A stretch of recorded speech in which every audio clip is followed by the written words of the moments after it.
السلام علیکم ورحمۃ اللہ وبرکاتہ، نحمدہ ونصلی علی رسولہ الکریم، اما بعد فاعوذ باللہ من الشیطان الرجیم، بسم اللہ الرحمن الرحیم، رب اشرح لی صدری ویسر لی امری واحلل عقدۃ من لسانی یفقہوا قولی۔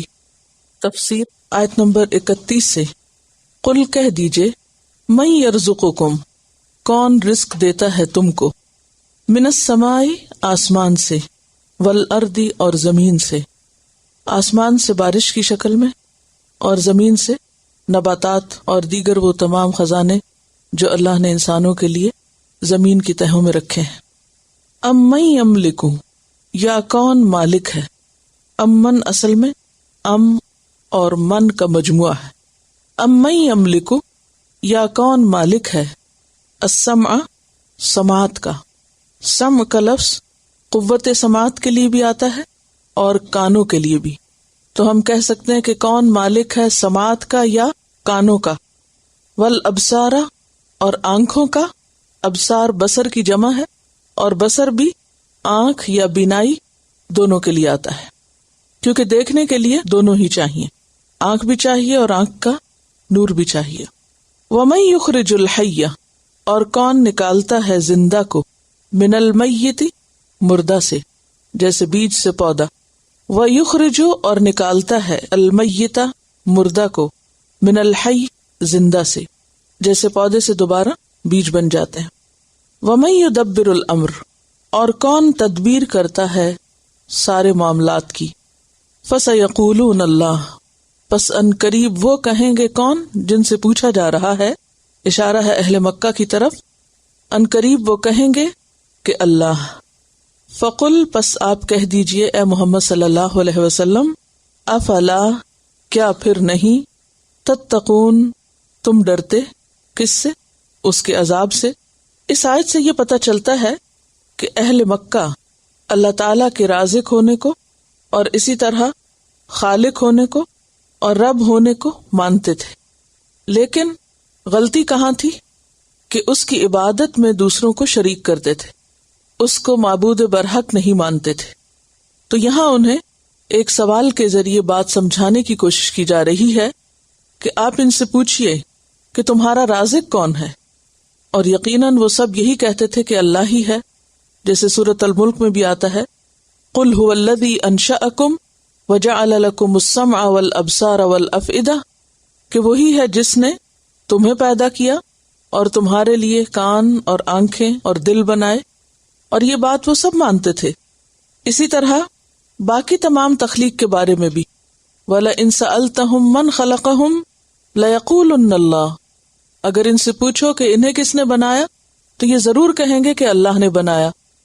اور باقی آسمان و زمین کے بارے میں بھی آپ پڑھ چکے ہیں کہ اگر ان سے پوچھو وَلَئِن سَأَلْتَهُم مَّنْ خَلَقَ السَّمَاوَاتِ وَالْأَرْضَ لَيَقُولُنَّ خَلَقَهُنَّ الْعَزِيزُ الْعَلِيمُ، کہ اگر ان سے پوچھو کہ آسمان و زمین کو کس نے بنایا تو یہ ضرور کہیں گے کہ ان کو پیدا کیا ہے زبردست علم والے نے، یعنی یہ مانتے تھے کہ ہر چیز کا بنانے والا اللہ ہے۔ سورۃ المؤمنون میں آتا ہے، قل لمن الارض ومن فیہا، ان سے پوچھو کہ زمین کس کی ہے اور جو کچھ زمین میں ہے وہ سب کس کا ہے، ان کنتم تعلمون، اگر تم جانتے ہو، سیقولون للہ، تو ان قریب کہیں گے کہ اللہ کے لیے، یعنی ہر چیز کا مالک بھی اللہ ہے۔ گویا مانتے تھے کہ خالق اللہ ہے اور پھر مالک بھی وہی ہے، لیکن غلطی کہاں تھی؟ افلا تتقون، کیوں کہا گیا کہ اللہ سے ڈرتے نہیں ہو، اس کے عذاب سے بچتے نہیں ہو؟ غلطی یہ تھی کہ اللہ کے وجود کو، اس کے خالق اور مالک اور رازق ہونے کو ماننے کے باوجود اس کے ساتھ شرک کرتے تھے، جیسے سورۃ یوسف آیت 106 میں وضاحت کی گئی کہ وَمَا يُؤْمِنُ أَكْثَرُهُمْ بِاللَّهِ إِلَّا وَهُمْ مُشْرِكُونَ، کہ ان میں سے اکثریت اللہ کو مانتی ہے لیکن اس حال میں کہ وہ مشرک ہیں، شرک کرتے ہیں۔ تو اللہ سبحانہ وتعالی کسی ایسی عبادت کو قبول نہیں کریں گے جس میں شرک کا تھوڑا سا بھی شائبہ ہو۔ اور یہاں پر وَمَن يُدَبِّرُ الْأَمْرَ آخر میں آیا، پہلے تخلیق کی بات ہوئی، پھر تدبیر کی بات ہوئی، تو شروع میں آسمان اور زمین اور انسان کے جسم کے حصوں کی بات کرنے کے بعد تمام معاملات یعنی عام کے بعد خاص طور پر ہر چیز کے اندر اللہ کے حکم کا ذکر آ رہا ہے. اور اس سے پتہ یہ چلتا ہے کہ وہ نہ صرف یہ کہ اللہ کو خالق و مالک مانتے تھے بلکہ یہ بھی مانتے تھے کہ مدبر بھی اللہ ہے، تمام معاملات کی تدبیر بھی وہ کر رہا ہے، ہر چیز کو چلا بھی وہ رہا ہے. یعنی تمام چیزوں میں درست سوچ رکھنے کے بعد انجام میں بھٹکتے تھے، آخری نتیجے میں بھٹکتے تھے، تو ان کا یہ بھٹکنا ان کے پہلے ایمان کو فائدہ نہ دے گا. تو اس سے کیا سبق نکلتا ہے؟ کیا بات سمجھ میں آتی؟ کیا سمجھا آپ نے؟ قدیم زمانے کے لوگ بھی یعنی پچھلے زمانے کے لوگ بھی اور آج کے لوگ بھی، آج بھی آپ دیکھیں کہ بہت سارے لوگ یہ تو مانتے ہیں کہ خالق وہ ہے، مالک وہ ہے، مدبر وہ ہے، لیکن جب بات آتی ہے عبادت کی تو یا تو اس کی عبادت کریں گے نہیں، یا کریں گے تو اس کے ساتھ اوروں کو شریک کر دیں گے. اور یہی غلطی سب سے بڑی غلطی. اب آپ دیکھیں کہ بہت سے لوگ یہ کہتے ہیں کہ آپ کسی کو کیوں کہتے ہیں کہ وہ کافر ہے یا وہ درست نہیں، آخر وہ بھی تو اللہ کو مانتا ہے، وہ بھی تو اللہ تعالیٰ کی قدرت پر یقین رکھتا ہے اور کسی نہ کسی درجے میں اس سے محبت کرتا ہے. بات یہ نہیں، خواہ کوئی مانے کہ سب کچھ اللہ کا ہے، خالق بھی مانے مالک بھی مانے، لیکن جب تک اس کو وحدہ لا شریک لہ نہ مانے اور صرف اس کی عبادت نہ کرے تو محض ماننا فائدہ نہ دے گا. صرف ماننے کا کوئی معنی نہیں جب تک کہ انسان اس کا حق نہ دے اس کو. اور اس کا حق کیا ہے؟ کہ صرف اسی کی عبادت کی جائے، کیونکہ اس نے ہمیں اسی لیے پیدا کیا ہے. فذالکم اللہ ربکم الحق، فذالکم تو یہ ہے تمہارا، یعنی یہ سب کام کرنے والا خالق اور مالک اور مدبر اللہ، ربکم تمہارا رب، الحق سچا ثابت، یعنی اسی کی ربوبیت برحق ہے. فماذا تو کیا ہے وہ چیز، بعد الحق کی، حق کے بعد، الا الضلال سوائے گمراہی کے. تو یہاں ما استفہامیہ جو ہے یہ نہیں کے معنی میں ہوگا، تو نہیں باقی رہ جاتی کوئی چیز بعد الحق کی، حق کے بعد، یعنی حق ثابت ہونے کے بعد، الا الضلال سوائے گمراہی کے. یعنی جب حق ثابت ہو جائے اور اس کو تسلیم نہ کیا جائے تو پھر انسان کے گمراہ ہونے میں کوئی شک نہیں ہے. تو حق کیا ہے؟ اللہ کی عبادت ہی حق ہے، اور صرف اللہ کو معبود ماننا ہی برحق ہے. اور اگر کوئی اس سے منہ موڑ کر دوسری طرف جاتا ہے تو یہیں سے انحراف اور دلال شروع ہوتا ہے. فَأَنَّا تُصْرَفُونَ پھر کہاں سے تم پھیرے جا رہے ہو. انا اسم ظرف ہے، زمان اور مکان دونوں کے لیے آتا ہے. اگر زمان کا معنی کریں تو کب یا جب کا معنی ہوتا ہے، اور اگر مکان تو کہاں یا جہاں کا معنی ہوتا ہے. فَأَنَّا تُصْرَفُونَ تو کب تم پھیر دیے جاتے ہو. سیدھے رستے پہ چلتے چلتے وہ کیا ہوتا ہے کہ تم اچانک بھٹک جاتے ہو، یا یہ کہ کہاں سے بھٹکتے ہو، کون ہے جو تمہیں بھٹکاتا ہے، کون ہے جو تمہیں سارے دلائل دیکھنے کے بعد پھر منحرف کر دیتا ہے. یعنی تمہاری عقل مانتی ہے، تم سمجھتے ہو، دلیل سامنے آ گئی ہے کہ وہی معبود برحق ہے، لیکن سب کچھ دیکھ کے، سن کے، جان کے، مان کے، یقین کر کے پھر تم اصل سے پھر جاتے ہو، بھٹک جاتے ہو. بھٹکنے سے مراد کیا؟ اس کی عبادت کرنے کی بجائے دوسروں کی طرف رخ کر لیتے ہو، ان کی طرف متوجہ ہو جاتے ہو.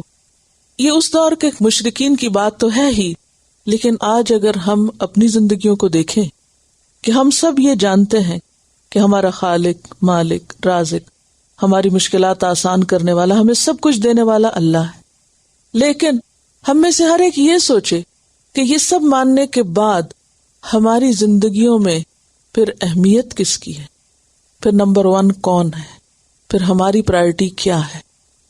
ہم سب کچھ اس سے پانے کے بعد اس کو کیا دیتے ہیں، سب اس سے لینے کے بعد اس کے لیے کیا خرچ کرتے ہیں. ہم میں سے ہر ایک کو اپنے بارے میں بھی سوچنا چاہیے. وہ تو خیر پتھر کے بتوں کی طرف متوجہ تھے ہی، لیکن ہم آج ان بتوں کی جگہ کن چیزوں کو رکھے ہوئے ہیں؟ کہیں اپنی خواہشات نفس کو، کہیں مال و دولت کو، کہیں اولاد کو، کہیں کسی اور چیز کو، کیونکہ صرف اللہ ہی اس لائق ہے کہ انسان کی زندگی میں سب سے زیادہ اسی کی اہمیت ہو اور اس سے آگے کوئی بھی نہ ہو، کیونکہ باقی سب مخلوق ہیں۔ اور اگر اس کا حق سامنے آ جائے اور پھر انسان اس کو چھوڑ کے، اس کو بھول کے اوروں کی طرف متوجہ ہو جائے، تو یہی تو بات ہے، فَأَنَّا تُصْرَفُونَ، کہاں سے کدھر کیوں پھیر دیے جاتے ہو، کہاں چلے جاتے ہو، کدھر مائل ہو جاتے ہو؟ عام روزمرہ زندگی میں آپ دیکھیں کہ مثلاً ہم صبح اٹھے رات بھر کی نیند لے کر بہت آرام سے، سکون سے، اب ہمارا فرض کیا بنتا ہے کہ اٹھنے کے بعد کیا کریں؟ کہ ہم اس کا شکر ادا کریں، اس کو یاد کریں جس نے ہمیں سکون سے سلایا، پھر کھلایا پلایا، سب کچھ دیا، زندگی دی، احیانا بعد ما اماتنا، وہ چاہتا تو ہمیں اٹھنے ہی نہ دیتا۔ جب اس نے یہ سب کچھ دیا تو پھر اگر انسان اس کی عبادت چھوڑ کر، اس کا شکر ادا کرنا چھوڑ کر اور دنیا کے کام کاج کی طرف لپک جائے اور چیزوں کی طرف مائل ہو اور اسے بھول جائے، فَأَنَّا تُصْرَفُونَ، تو کہاں جاتا ہے انسان، کدھر کو مڑ رہا ہے، یا کون پھرا رہا ہے، یہ ایسا کیوں ہو رہا ہے؟ یہ نہیں ہونا چاہیے۔ اسی طرح زندگی کے باقی معاملات میں بھی کوئی بھی نعمت یا خوشی جب ہماری زندگی میں آتی ہے یا ہمیں ملتی ہے تو اس کو پانے کے بعد پھر ہم کس کی طرف متوجہ ہوتے ہیں، پھر ہم کیا کرتے ہیں، پھر ہمارا رویہ کیا ہوتا ہے، ہمارا عمل کیا ہوتا ہے، پھر ہماری دلچسپیاں کس چیز سے ہوتی ہیں۔ دنیا اگرچہ ہماری ضرورت ہے لیکن یہ اس قابل نہیں کہ اسے اللہ کی محبت اور اللہ کی عبادت پر فوقیت دی جائے، اور جہاں اس کی اطاعت کی بات آئے وہاں ہم اوروں کی طرف مائل ہو جائیں۔ کذالک، اسی طرح، حقت، حق ہو گئی، سچ ہو گئی، کلمت، بات، ربک، تیرے رب کی، علی الذین، ان لوگوں پر، فسقوا، جنہوں نے نافرمانی کی۔ کیا سچ ہو گئی، کیا ثابت ہو گئی؟ کہ انہم لا یؤمنون، بے شک وہ ایمان نہیں لائیں گے۔ فسقوا، فاسق کون ہوتے ہیں؟ جو شریعت کی حدود سے باہر نکلے، جو حدیں پار کر جائیں، کہ جو حدیں پار کرنے والے لوگ ہوتے ہیں، اور حدیں کون پار کرتا ہے؟ جو خواہشات کے بندے ہوتے ہیں، جنہیں صرف اپنی مرضی کرنا ہوتی، اپنی خواہش پوری کرنی ہے، جنہیں اپنی منمانی اور اپنی مرضی کرنی، تو وہ صرف اس چیز کو جانتے ہیں کہ ان کی خواہش کیسے پوری ہو سکتی، وہ منمانی کیسے کر سکتے ہیں، ان کا مطلب کہاں پورا ہوتا ہے۔ اور اس دوڑ میں وہ یہ نہیں دیکھتے کہ آگے حد آ گئی، رکاوٹ آ گئی، اب یہاں رک جانا چاہیے، ہماری خواہش اس حد کے پار ہے تو ہمیں اس سے آگے جانے کی اجازت نہیں، لہٰذا میں یہیں رکتا ہوں، خواہ میرا ہاتھ بڑھ چکا ہے یا قدم اٹھ چکا ہے، میں اس سے آگے نہیں جا سکتا کیونکہ آگے جانے کی مجھے اجازت نہیں ہے۔ لیکن اس کے باوجود اگر انسان اس بات کی پرواہ ہی نہ کرے اور سارے بیریئرز اور ساری حدیں اور ساری لمٹس کراس کر کے اپنی مرضی کر لے، خواہ وہ حرام ہی طریقے سے کیوں نہ ہو، تو ایسا کرنا ہی فسق ہے۔ تو جو لوگ فاسق ہوں وہ عقل سے بھی کام نہیں لیتے، وہ اللہ کی بات بھی نہیں سنتے، وہ اپنے ضمیر کی آواز بھی نہیں سنتے، لہٰذا ایسے لوگوں سے ہدایت کی توفیق چھن جاتی ہے۔ انہم لا یؤمنون، وہ ایمان نہیں لاتے۔ اور اسی طرح اہل مکہ، نبی صلی اللہ علیہ وسلم ان کے پاس ہر طرح کی نشانی لے کر آئے، خود آپ کی اپنی ذات ان کے لیے ایک نشانی تھی، جو کتاب آپ پیش کر رہے تھے یہ ایک نشانی تھی، لیکن چونکہ وہ اپنی مرضی، اپنی خواہش اور اپنے طریقے پہ جینا چاہتے تھے، لہٰذا وہ کسی بھی نشانی کو قبول نہ کرتے، یا کسی بھی نشانی کی قدر نہ کرتے، یا کسی بھی نشانی کی پرواہ نہ کرتے۔ سورۃ یونس آیت 96 میں بھی یہ بات دہرائی گئی کہ ان الذین حقت علیہم کلمۃ ربک لا یؤمنون، جن لوگوں پہ تیرے رب کی بات حق ہو گئی وہ ایمان نہیں لائیں گے، ولو جاءتہم کل آیۃ، خواہ ان کے پاس ہر نشانی آ جائے، حتی یروا العذاب العلیم، یہاں تک کہ وہ دردناک عذاب دیکھ لیں، یعنی عذاب دیکھیں گے تو پھر ہی سمجھیں گے۔ قل، کہہ دیجئے، ہل من شرکائکم، کیا ہے تمہارے شریکوں میں سے، من یبدأ الخلق، جو ابتدا کرتا ہو تخلیق کی، جس نے تخلیق شروع کی ہو، ثم یعیدہ، پھر وہ اسے دوبارہ بھی پیدا کر سکتا ہو۔ قل اللہ، کہہ دیجئے کہ اللہ ہی ہے، یبدأ الخلق، جو ابتدا کرتا ہے خلق کی یعنی کریشن کی، تخلیق کی، ثم یعیدہ، پھر وہی اس کا اعادہ کرے گا، اس کو دہرائے گا۔ فأنا تؤفکون، پھر کہاں سے تم پھیرے جاتے ہو، دور چلے جاتے ہو۔ یہ لفظی معنی دور چلے جاتے نہیں، وضاحتی معنی ہے۔ قل، کہہ دیجئے، کون؟ نبی صلی اللہ علیہ وسلم۔ کس کو؟ اہل مکہ کو، اپنے مخاطبین کو، کہ جو شرک کے بہت دل دادا ہیں، جن کے دل بتوں میں اٹکے ہوئے ہیں، ان سے ذرا پوچھئے کہ کیا تمہارے ان بتوں میں سے کوئی ایسا بھی ہے جس نے تخلیق کا کوئی کام کیا ہو، کوئی چیز بنائی ہو اس نے، اور ایسی چیز جو اس سے پہلے نہ تھی۔ یبدأ الخلق کا کیا معنی؟ پہلی بار، ابتدا، اور پھر اس کے اندر یہ صلاحیت بھی ہو کہ وہ ختم ہونے کے بعد اس چیز کو پھر سے دوبارہ بنا سکتا ہو۔ تو ظاہر ہے ایسا کوئی بھی نہیں تھا۔ تو یہاں خاموشی اختیار کی گئی، بات روک دی گئی کہ سوچیں، اور سوچنے والے کیا تھے؟ لاجواب، کوئی جواب ہی نہیں۔ جب تم لاجواب ہو، تمہارے پاس اس سوال کا کوئی جواب نہیں۔ کس سوال کا؟ کہ کوئی اور پہلی بار پیدا کرنے والا اور پھر ختم ہونے کے بعد دوبارہ پیدا کرنے والا ہے نہیں، تو پھر ذرا سوچو۔ پوز ہے یہاں، اور انہیں بتاؤ کہ حق کیا ہے۔ قل اللہ، آپ کہہ دیجئے کہ اللہ ہی یبدأ الخلق، ابتدا کرتا ہے خلق کی، ثم یعیدہ، پھر وہی اس کا اعادہ کرے گا، پھر وہی اس کو دوبارہ پیدا کرے گا۔ فأنا تؤفکون، تو کہاں سے تم پھیرے جاتے ہیں؟ تو افکون کا لفظ کس سے؟ افک سے۔ افک کس کو کہتے ہیں؟ جھوٹ کو کہتے ہیں۔ لفظی معنی ہوتا ہے افک کا کسی چیز کا اس کی اصلی جانب سے منہ پھیرنا، کسی چیز کا اس کے اصل رخ سے منہ پھیرنا، یعنی گھوم جانا، یہ افک ہوتا ہے۔ اسی سے پھر ہے کسی کو اپنی رائے سے پھیر دینا، اس کو اس کے مقصد سے ہٹا دینا۔ جھوٹ کے لیے بھی یہ لفظ استعمال ہوتا ہے، کیونکہ جھوٹ میں بات اپنی اصل صورت سے پھر جاتی، یعنی کچھ سے کچھ بن جاتی، اس لیے جھوٹ کو افک کہا جاتا ہے۔ افک کا کیا مطلب ہے؟ گما دینا۔ تو یہ جو گھما پھرا کے بات کی جاتی ہے وہ بھی ایک قسم کی جھوٹ ہی ہوتی ہے، کہ سننے والا، سمجھنے والا کچھ اور سمجھ رہا ہوتا ہے، یعنی اصل بات کچھ اور ہوتی۔ یعنی آپ یوں سمجھے کہ جھوٹ کیا ہے؟ گما پھرا کے کی ہوئی بات، حقیقت کے خلاف بات، اصل کے خلاف بات۔ تو فکون کیا ہے؟ کہ تم اصل سے ہٹ جاتے ہو۔ تو اصل کیا ہے؟ حق، یعنی حق سے پھر کے باطل کی طرف چلے جاتے ہو، اللہ کی عبادت سے گمراہی کی طرف چلے جاتے ہو، اللہ ہی کی عبادت سے شرک کی طرف چلے جاتے ہو، یا نیکی سے بدی کی طرف چلے جاتے ہو، سچ سے جھوٹ کی طرف چلے جاتے ہو۔ تو ایسا کیوں کر ہوتا ہے؟ کب ہوتا ہے؟ کون کرتا ہے؟ بات یہ کہ قرآن پاک میں متعدد جگہوں پر لوگوں کو توحید کا سبق دیا گیا اور بار بار ان کو سمجھایا گیا کہ دیکھو، جب ہر چیز کا خالق اللہ ہے، مالک اللہ ہے، تو پھر عبادت کے لائق بھی صرف وہ ہے، کیونکہ اگر خلق میں کوئی اور شریک نہیں، ملکیت میں کوئی اور شریک نہیں، تو حکم میں، عبادت میں کوئی اور شریک کیسے ہو سکتا ہے؟ اس کو آپ روزمرہ کی زندگی کی ایک چھوٹی سی مثال سے سمجھیے۔ مثلا آپ کوئی چیز بناتے ہیں، کسی چیز کا کوئی ڈیزائن آپ نے بنایا، یا کوئی نقشہ بنایا، یا کوئی چیز ایجاد کی، انوویشن کسی کی۔ اب کاپی رائٹس کس کے ہوتے ہیں؟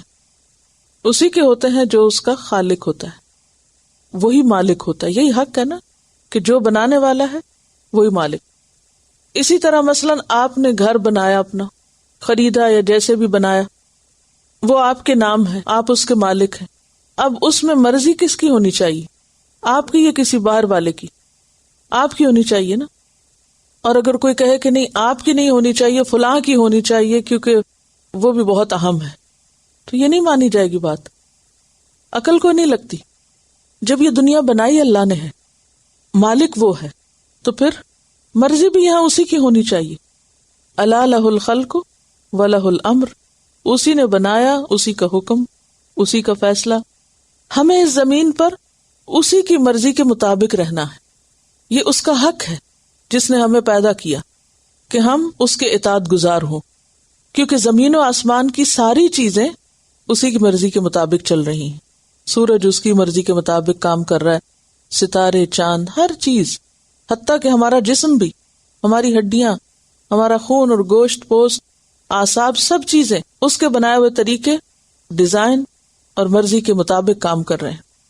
تو جب انسان کو اللہ آزادی دیتا ہے تو اس آزادی کا صحیح استعمال ہونا چاہیے کہ پھر انسان سوچ سمجھ کے صحیح رستہ اختیار کرے، نہ کہ اصل سے پھر جائے. سورۃ الروم میں اللہ تعالیٰ فرماتے ہیں اللہ الذی خلقکم ثم رزقکم ثم یمیتکم ثم یحییکم هل من شرکائکم من یفعل من ذلکم من شیء. کتنی خوبصورت وضاحت ہے اس آیت کی. اللہ ہے جس نے تمہیں بنایا، پھر وہی تم کو رزق دیتا ہے، وہی تم کو موت دے گا، پھر وہی تم کو زندہ کرے گا. کیا تمہارے شریکوں میں سے کوئی اور ہے جو یہ سب کرتا ہو، کہ جس نے بنایا ہو، رزق دیا ہو، تم کو موت دیتا ہو، پھر دوبارہ زندہ کرے؟ کوئی بھی نہیں، نہ پیدا کیا نہ اعادہ کرے گا.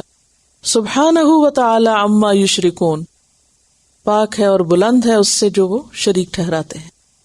سورۃ الفرقان میں فرمایا واتخذوا من دونہ آلہہ، لوگوں نے اس کے سوا اور الہ بنا رکھے ہیں. لا یخلقون شیئا، جو کچھ بھی نہیں بنا سکتے. کون؟ یہ آلہہ. وہم یخلقون، اور وہ بنائے جاتے ہیں. ولا یملکون لانفسہم ضرا ولا نفعا، وہ اپنے نفسوں کے لیے بھی کسی نقصان اور نفع کے مالک نہیں. ولا یملکون موتا ولا حیاتا ولا نشورا، نہ وہ موت کے مالک ہیں، نہ حیات کے مالک ہیں، اور نہ دوبارہ جی اٹھنے کے مالک ہیں. سورۃ فاطر میں فرمایا آیت 3 یا ایھا الناس اذکروا نعمت اللہ علیکم هل من خالق غیر اللہ یرزقکم من السماء والارض، اے لوگو اللہ کی نعمت یاد کرو جو تم پر ہے. کیا کوئی خالق ہے اللہ کے سوا جو تمہیں آسمان و زمین سے رزق دیتا ہو؟ نہیں ہے. کچھ لوگ بالکل نہ قلم اٹھا رہے ہیں نہ ریفرنس لکھ رہے ہیں. اور اگر میں نے اسائنمنٹ میں لکھ دیا کہ اس آیت سے ریلیٹڈ قرآن سے 10 دلیلیں اور لائیں، پھر آپ کو پتہ چل جائے گا. پھر آپ کو سمجھ میں آئے گی کہ ایک ایک ریفرنس تلاش کرنے اور ڈھونڈنے اور لکھنے میں کتنا وقت لگتا ہے. جب مفت کا علم ملتا ہے تو اس کی قدر نہیں ہوتی. پھر ہم اتنی زحمت نہیں کرتے کہ ٹیک چھوڑ کے قلم اٹھا کے صرف ہنسا ریفرنس کا ہی لکھ لیں. کم از کم اتنی دلچسپی تو قرآن کے ساتھ ہونی چاہیے نا، کیونکہ قرآن کا بعض کی تفصیل کرتا ہے، بجائے اس کے کہ میں اپنی ذات سے لمبے چوڑے فلسفے دہراؤں. کیوں نہ اللہ ہی کی بات سے اس بات کی وضاحت ہو. تو بات یہ ہے کہ جو پیدا کرتا اور جو پیدا نہیں کرتا وہ برابر نہیں ہو سکتے. افمن یخلق کمن لا یخلق، النحل آیت 17. پھر اسی طرح سورۃ الرعد ام جعلوا للہ شرکاء خلقوا کخلقہ، کیا انہوں نے اللہ کے سوا اوروں کو معبود بنا رکھا ہے، اللہ کے ساتھ اوروں کو شریک قرار دیا کہ انہوں نے کچھ پیدا کیا ہو جیسے اللہ نے پیدا کیا. جب اللہ کی تخلیق جیسی کسی اور کی تخلیق نہیں تو پھر اس جیسی کسی اور کی عبادت بھی نہیں. سورۃ الزمر 38 میں فرمایا قل افرأیتم ما تدعون من دون اللہ ان ارادنی اللہ بدر هل ہن کاشفات درہ، انہیں کہہ دیجئے کہ تم نے سوچا کبھی کہ تم اللہ کو چھوڑ کر جو اوروں کو پکارتے ہو، کیونکہ عبادت میں پکارنا بھی آتا ہے، دعا بھی عبادت ہے. عبادت میں صرف سجدہ نہیں ہے، دعا بھی عبادت ہے. تو جب تم اللہ کو چھوڑ کے اوروں کی طرف رغبت کرتے ہو، ان سے کچھ مانگتے ہو، کبھی سوچا تم نے کہ ان ارادنی اللہ بدر، کہ اللہ اگر ارادہ کر لے مجھے نقصان دینے کا، ہل ہن کاشفات در، کیا پھر وہ اس کی ڈالی ہوئی تکلیف کو ہٹانے کے لائق ہیں، دور کر سکتے ہیں؟ کوئی دور نہیں کر سکتا. سورۃ الملک آیت 21 میں فرمایا امن ھذا الذی یرزقکم ان امسک رزقہ، وہ کون ہے جو تمہیں رزق لا دے اگر وہ اپنا رزق روک لے. العنکبوت 17 میں فرمایا ان الذین تعبدون من دون اللہ لا یملکون لکم رزقا فابتغوا عند اللہ الرزق، کہ جنہیں تم اللہ کو چھوڑ کے پکارتے ہو یا جن کی عبادت کرتے ہو یا جن پہ ڈیپینڈ کرتے ہو یا جن کی طرف راغب ہوتے ہو، مائل ہوتے ہو، وہ تو تمہارے رزق کے مالک نہیں، اللہ کے پاس رزق تلاش کرو۔ تو کیا سبق ملتا ہے؟ خلاصہ کیا ہے ساری آیت کا؟ جب اتنی صفات اس کی ہیں تو ہمارا فرض کیا بنتا ہے؟ اسی کے آگے سر جھکائیں، اسی سے دعا مانگیں، اسی سے توقعات رکھیں، اپنے نفع اور نقصان کا مالک اسی کو سمجھیں، کسی اور کو نہیں۔ اور یہی ہمارا امتحان ہے، اور آخرت میں اسی کے بارے میں پوچھ ہوگی۔ اور اگر اس معاملے میں چھوٹی سی غلطی بھی ہو گئی تو ساری عبادت ضائع ہو جائے گی۔ قرآن پاک میں تقریباً 18 یا 19 پیغمبروں کے نام لینے کے بعد فرمایا ایک جگہ پر کہ اگر یہ شرک کرتے تو ان کے بھی عمل ضائع ہو جاتے۔ یعنی اس معاملے میں اللہ تعالیٰ نے پیغمبر اور غیر پیغمبر میں بھی فرق نہیں رکھا، خواہ کوئی بھی ہو، اگر تھوڑا سا بھی شرک کرے گا تو سب کی کرائے پہ پانی پھر جائے گا۔ یہ معاملہ اتنا نازک ہے، لیکن عموماً ہم اس مسئلے کی طرف سے غافل رہتے ہیں۔ قل کہہ دیجئے، مزید جھنجھوڑا جا رہا ہے، مزید دلائل دیے جا رہے ہیں۔ حل من شرکائکم، کیا تمہارے شریکوں میں سے کوئی ہے، من یہدی الی الحق، جو حق کی طرف رہنمائی کرتا ہو، جو حق کی ہدایت دیتا ہو؟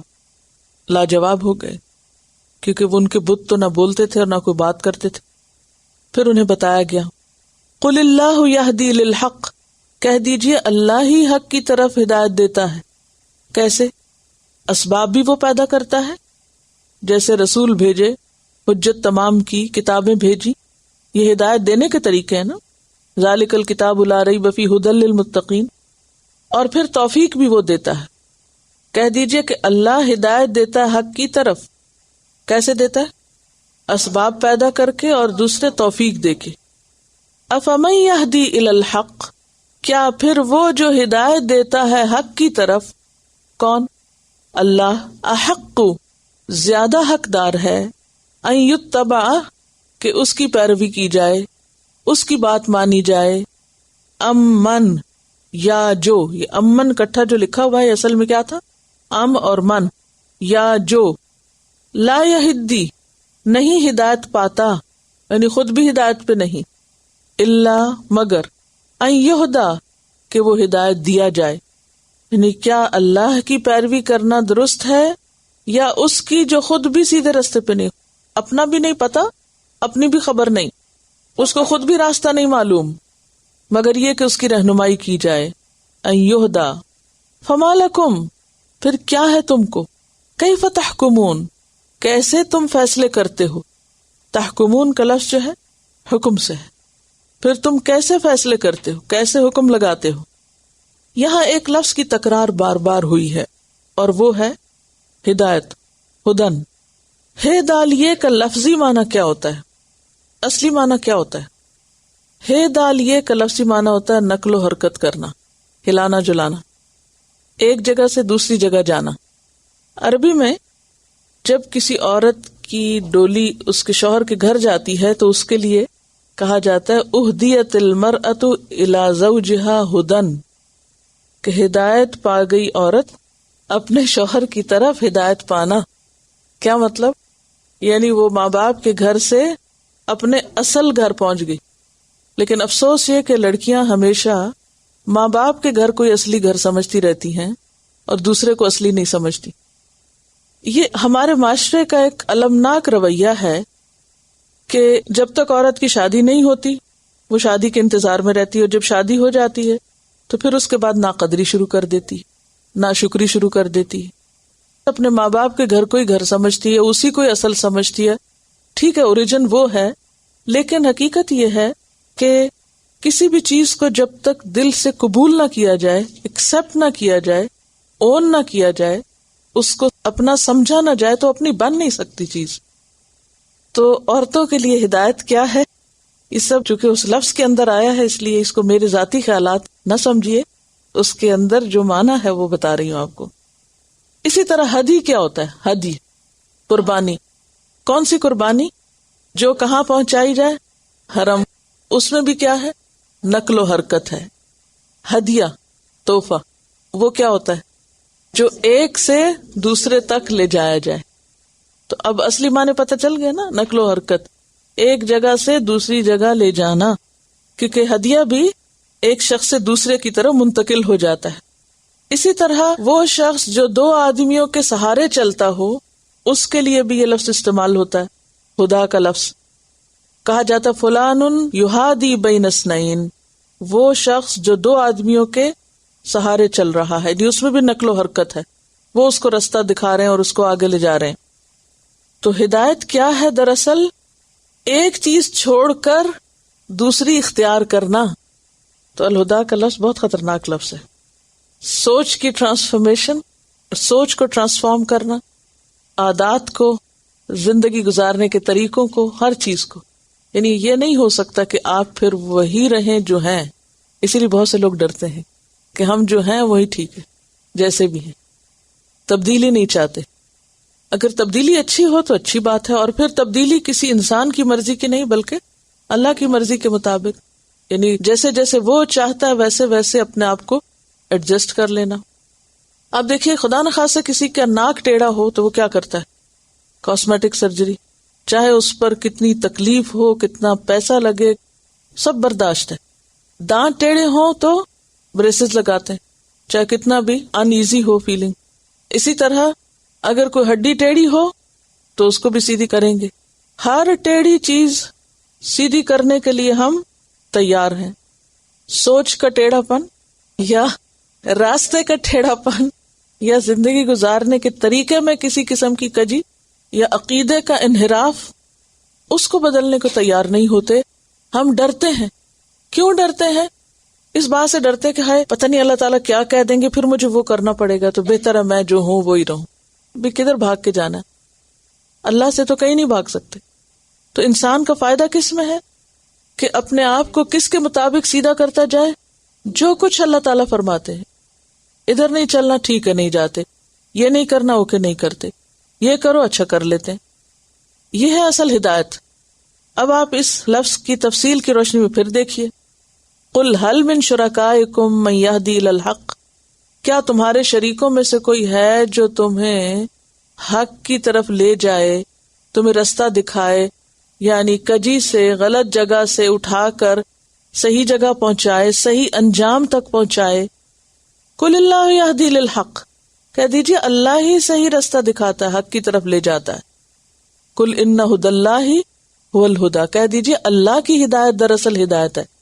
افمن یہدی الی الحق احق ان یتبع، کیا بھلا وہ جو حق کی طرف رہنمائی کرتا ہے اس بات کا حقدار ہے کہ اس کی پیروی کی جائے، یا وہ جو خود بھی ہدایت پر نہیں ہے مگر یہ کہ اس کو ہدایت دی جائے. تو مطلب یہ ہے کہ اللہ تعالیٰ صرف خالق ہی نہیں، مالک ہی نہیں، مدبر ہی نہیں، بلکہ ہادی بھی ہے. تو خلاصہ وہی ہے، انجام نتیجہ وہی ہے کہ ہم جس کا کھاتے ہیں، جس نے ہمیں بنایا، جو ہمارا مالک ہے، ہمیں پھر راستہ بھی اسی کا بتایا ہوا اختیار کرنا ہے. یہ اصل عبادت ہے کہ جو اس نے ہمیں بتایا ہمیں پھر اس کے مطابق چلنا بھی ہے. یہ ہے اصل عبادت. اگر ہم اپنی مرضی سے اپنے خیالات اور نظریات اور لوگوں کی پسند کے مطابق اچھے بنے رہیں، سوسائٹی ہمیں قبول کرے، لوگوں کے ہاں ہم ایکسپٹڈ ہوں لیکن اللہ کے ہاں ریجیکٹڈ ہوں، تو کیا فائدہ؟ کچھ فائدہ نہیں. یہ صرف اپنے آپ کو دھوکہ دینے والی بات ہوتی ہے کہ انسان اپنے نظریات اور عقائد اور اپنی سوچ پر جو وہ کسی خاص گھرانے یا معاشرے یا علاقے سے لے کے نکلا ہے اسی پہ جمع رہے، اور اللہ کی بتائی اور دکھائی ہوئی ہدایت کے مطابق خود کو تبدیل نہ کرے، ایڈجسٹ نہ کرے. اہل مکہ کی غلطی کیا تھی کہ سال ہر سال سے جن غلط عقائد پر وہ جمے ہوئے تھے وہ ان سے ہلنا نہیں چاہتے تھے. جس انحراف پر وہ راضی ہو گئے تھے اس سے ہٹ کے وہ ہدایت کی طرف آنا نہیں چاہتے تھے کہ ہمارے ماں باپ کا طریقہ ہے، ہم شروع سے اسی رستے پہ ہیں. مثلاً اگر آپ کے جسم کا کوئی حصہ ٹیڑھا ہو گیا ہو اور آپ اس کے عادی ہو گئے ہو اور کوئی آپ کو مشورہ دے کہ تھوڑی سی تکلیف ہوگی اس کو سیدھا کرا لو، تو کیا کریں؟ نہیں، جہاں اتنی گزر گی باقی بھی گزر جائے گی، اب مجھے نہیں کرنا کچھ اور. یہ انسانوں کی ایک کمزوری ہے، انسان تبدیلی جلدی ایکسپٹ نہیں کرتا. لیکن جن کے دلوں میں ایمان کی روشنی آ جائے ان کے لیے ہدایت کی طرف مڑنا اور اللہ کا رستہ اختیار کرنا کچھ مشکل نہیں ہوا کرتا. اکثریت کی مشکل کیا ہے؟ آگے اس کی وضاحت کر دی گئی. وما يتبع اکثرهم الا ظنا، اور نہیں پیروی کرتے ان میں سے اکثر مگر ظن کی۔ مشکل یہ ہے کہ ہدایت کو چھوڑ کر کس کی پیروی کر رہے ہیں؟ ظن کی۔ ظن عربی زبان میں 4 معنوں میں استعمال ہوتا ہے: یقین، شک، تہمت اور وہم و گمان۔ یقین، شک، تہمت اور وہم و گمان، یہاں گمان کے معنی میں آیا۔ ان میں سے اکثر گمان کی پیروی کرتے ہیں، وہم کی پیروی کرتے ہیں، محض خیالات کی پیروی کر رہے ہیں جن کی کچھ حقیقت نہیں۔ کس معاملے میں؟ بتوں کی پوجا کے معاملے میں، یا اپنی زندگی کا جو طریقہ انہوں نے اختیار کر رکھا ہے۔ ان الظن، بے شک گمان، لا یغنی، نہیں کام آتا، من الحق شیئا، حق کے معاملے میں کچھ کام نہیں آتا۔ حق کو تو واضح بنیاد اور دلیل چاہیے ہوتی ہے۔ یغنی کا لفظ غنی سے ہے، غین نون یہ، کسی چیز سے بے نیاز کرنا، کسی چیز کے قائم مقام ہو کر اس کی ضرورت پوری کرنا۔ غنی کا کیا معنی؟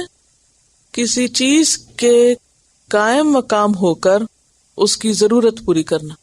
مثلاً اگر یہ فون خراب ہو جائے تو ایک نیا فون اگر اس کی جگہ لا کے رکھ دیا جائے جو اس سے بہتر ہو تو کیا کہا جائے گا کہ اس نئے فون نے اس سے ضرورت مند کو بے نیاز کر دیا، اب اس کی ضرورت نہیں ہے کیونکہ اس کی جگہ بہتر چیز آ گئی ہے۔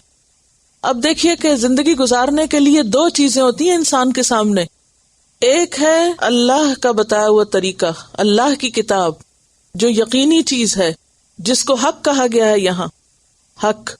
دوسرا ہے انسانوں کے اپنے خیالات، وہم و گمان یا ان کے آباء و اجداد کے طریقے، آباء کی تقلید، معاشرے کے رجحانات، سوسائٹی کے پریشرز وغیرہ وغیرہ۔ ہم میں سے ہر ایک کو یہ سوچنا چاہیے کہ اس نے اپنی زندگی کی بنیاد کس چیز پر رکھی ہوئی ہے، دلیل پر یا گمان پر، محض خیالات اور افکار پر، انسانی فلسفوں پر یا اصل ہدایت اور حق پر۔ یہ ہم سب کے لیے ایک سوال ہے، صرف ان کے لیے نہیں، ہم سب، کیونکہ اکثر ہم کی بات ہو رہی ہے نا، میجورٹی لوگوں کی جو ہے وہ دلیل پر نہیں جیتی بلکہ کس کو اختیار کیا ہوا ہے؟ گمان کو۔ تو یاد رکھے کہ گمان جو ہے اگر اس کو حق کی جگہ لا کے رکھ دیا جائے تو وہ فائدہ نہ دے گا کچھ بھی۔ مثلاً اگر اس ٹیلی فون کی بجائے کوئی فیک کھلونا رکھ دیا جائے یہاں تو وہ کام نہ دے گا۔ اگر زندگی گزارنے کے لیے ہم نے صحیح رہنمائی کا رستہ چھوڑ کر محض اپنے خیالات کو بنیاد بنایا تو اللہ کے ہاں کام نہ آئے گا کچھ بھی۔ محض خواہشات، خیالات، افکار، وہم و گمان پر گزاری ہوئی زندگی اللہ کے ہاں کوئی قدر و قیمت نہیں رکھتی۔ ہم کچھ بھی کریں، چھوٹا کام ہو یا بڑا، فائدہ اس میں کہ اس کو دلیل کے ساتھ کریں، یقین کے ساتھ کریں، کنوکشن کے ساتھ کریں، گمان کے ساتھ نہیں۔ مثلاً اگر آپ سے کوئی پوچھے کہ آپ یہ قرآن کیوں پڑھ رہے ہو، اور آپ یہ کہیں چونکہ میری اماں پڑھتی تھی اس لیے میں نے سوچا میں بھی پڑھ لوں، تو کیا یہ فائدہ دے گا؟ کیا کوئی اس سے کنونس ہوگا کہ آپ صحیح کام کر رہی ہیں؟ کیونکہ آپ نے کبھی سوچا ہی نہیں کہ میں یہ کام کیوں کر رہی ہوں۔ اسی طرح اگر کوئی شخص اس لیے نماز پڑھتا ہے کہ اس نے دیکھا کسی کو پڑھ رہا تھا تو اس نے بھی شروع کر دی۔ آپ سے کوئی پوچھے آپ حجاب کیوں کرتے ہیں، وہ ہم جہاں جاتے ہیں وہاں اور لوگ بھی کرتے ہیں، ہم نے سوچا ہم بھی کر لیں۔ یہ دلیل نہیں ہے، یہ کیا ہے؟ تقلید ہے لوگوں کی، دیکھا دیکھی، محض ایک رواج، یا محض کسی سے انفلوئنس ہو کے کوئی کام شروع کر دینا۔ کوئی سالڈ بنیاد نہیں کسی بھی کام کے کرنے کی۔ آپ کو کسی بھی کام کے کرنے یا نہ کرنے میں دلیل کو ساتھ رکھنا چاہیے کہ آپ کوئی کام کر رہے ہیں تو کیوں کر رہے ہیں، میرے دل کی مرضی ہے یا اللہ کی مرضی ہے، یا میرا خیال ہے کہ یہ کرنا چاہیے، کیونکہ بہت سے کام ہم کیا کہتے ہیں، میرا خیال ہے کہ یہ کر لینا چاہیے مجھے۔ خیال نہیں چلتا، خیال اور یقین 2 الگ الگ چیزیں۔ یہاں یہی بتایا جا رہا ہے کہ اکثریت گمراہی کے راستے پر کیوں ہے یا اکثریت ہدایت پر کیوں نہیں، کیونکہ اکثریت گمان کی پیروی کرتی ہے، خیالوں میں جیتی ہے، اور بات اصل میں یہ ہے کہ گمان حق کے مقابلے میں کوئی حیثیت رکھتا ہی نہیں۔ ان اللہ علیم بما یفعلون، بے شک اللہ خوب جانتا ہے جو کچھ وہ کر رہے ہیں۔ کون؟ وہ مشرکین یا باقی لوگ بھی جو کچھ کر رہے ہیں وہ سب اللہ کو خبر ہے. جو کچھ یہ کر رہے ہیں یہ کس وجہ سے کر رہے ہیں، اس کے پیچھے ان کی نیت اور ارادہ کیا ہے، کیا سوچ کے کر رہے ہیں، اور پھر اسی سوچ کے مطابق ان کو جزا ملے گی. وہ گمان پر ہے یا یقین پر ہے، جیسا کوئی کرے گا ویسا ہی بھرے گا. اس آیت سے کیا سبق ملتا ہے؟ ہر چیز دلیل کے ساتھ کرنی چاہیے. آپ دیکھیے دنیا کے کاموں میں آپ کیا کرتے ہیں، بہت سارے لوگ دنیاوی معاملات میں بھی یہ کرتے ہیں کہ وہ یہ نہیں دیکھتے کہ کیا چیز حقیقت میں ان کی ضرورت ہے یا فائدہ مند ہے، وہ صرف اس لیے کر لیتے ہیں کہ اور لوگ بھی یہی کر رہے ہیں. اور یہ بالکل ایک بچگانہ امیچور سوچ ہوتی ہے. جیسے بچے ہوتے ہیں نا، اگر وہ کسی کے ہاتھ میں کوئی کھلونا دیکھے تو کیا کہتے ہیں، ہمیں وہ وہی چاہیے، وہی لینا. اگر ان سے پوچھیں کہ تم ذرا یہ بتاؤ کہ لینا کیوں ہے، ثابت کرو، اپنے کیس کو پروو کرو، تو وہ کیا کہیں گے، چونکہ میرے دوستوں کے پاس یہی ہے. یہ نہیں پتا اس کا فائدہ کیا ہے. مثال کے طور پر اگر ہم کہیں پر کھانا کھائیں اور وہ کھانا ہمیں بہت پسند آئے، اور پھر ہم وہاں بیٹھ کے گمان کریں کہ اچھا میرا خیال ہے اس میں یہ اور یہ چیز ہے، یعنی اس ریسیپی میں یہ چیزیں ہو سکتی ہیں، اور ریسیپی معلوم نہ کریں اور گھر آ کر محض گمان کی بنیاد پر وہ چیز بنائیں، تو کیا اس کا وہ ٹیسٹ یا ذائقہ بن سکتا ہے؟ نہیں بن سکتا. اور اگر آپ کے پاس صحیح علم ہو، ریسیپی صحیح ہو اور اس کے سارے اندازے بھی درست ہوں، یعنی پورے پیمانے ویسے کے ویسے ہی ہوں، تو ہو سکتا ہے کہ پھر وہ ویسا بن جائے. نبی صلی اللہ علیہ وسلم کی محبت لوگ بہت دعویٰ کرتے ہیں اس کا، لیکن عموماً اس محبت کے پیچھے کوئی بنیاد نہیں ہوتی، وہ بھی بس سنی سنائی کہ لوگ ایسا کہتے ہیں تو وہ بھی کہنے لگتے ہیں. کس وجہ سے کی جائے، اس کی کیا بنیاد ہے، اصول ہے، کچھ نہیں. یہی وجہ کہ انہوں نے اپنے ذہن میں ایک خیالی سی تصویر بنا رکھی ہوتی ہے پیغمبر کی، اور پھر اس خیال کو فالو کرتے ہوئے وہ کیا سمجھتے ہیں کہ ہم بالکل ٹھیک کر رہے ہیں. تو دین کا معاملہ جو ہے وہ علم کی بنیاد پر ہونا چاہیے. کوئی رستہ آپ اختیار کریں یا چھوڑیں، نہ کہ محض وہم و گمان کی بنیاد پر، کیونکہ گمان حق کی جگہ نہیں لے سکتا. اب دیکھیں کہ لفظ جو ہدایت ہے یا ہدن ہے، اس میں بیسیکلی نقل و حرکت کا معنی پایا جاتا ہے. اس سے ایک اور بات بھی پتہ چلتی ہے کہ ہدایت حاصل کرنے کے لیے اور صحیح بات پانے کے لیے بھی انسان کو محنت، تڑپ، یعنی اندر کی تڑپ اور جسمانی حرکت، یہ سب چاہیے. اور جب تک وہ اندر نہ ہو اللہ تعالیٰ بھی پھر توفیق نہیں دیتے. وآخر دعوانا ان الحمد للہ رب العالمین. سبحانک اللہم وبحمدک نشہد ان لا الہ الا انت نستغفرک ونتوب الیک. السلام علیکم ورحمۃ اللہ وبرکاتہ.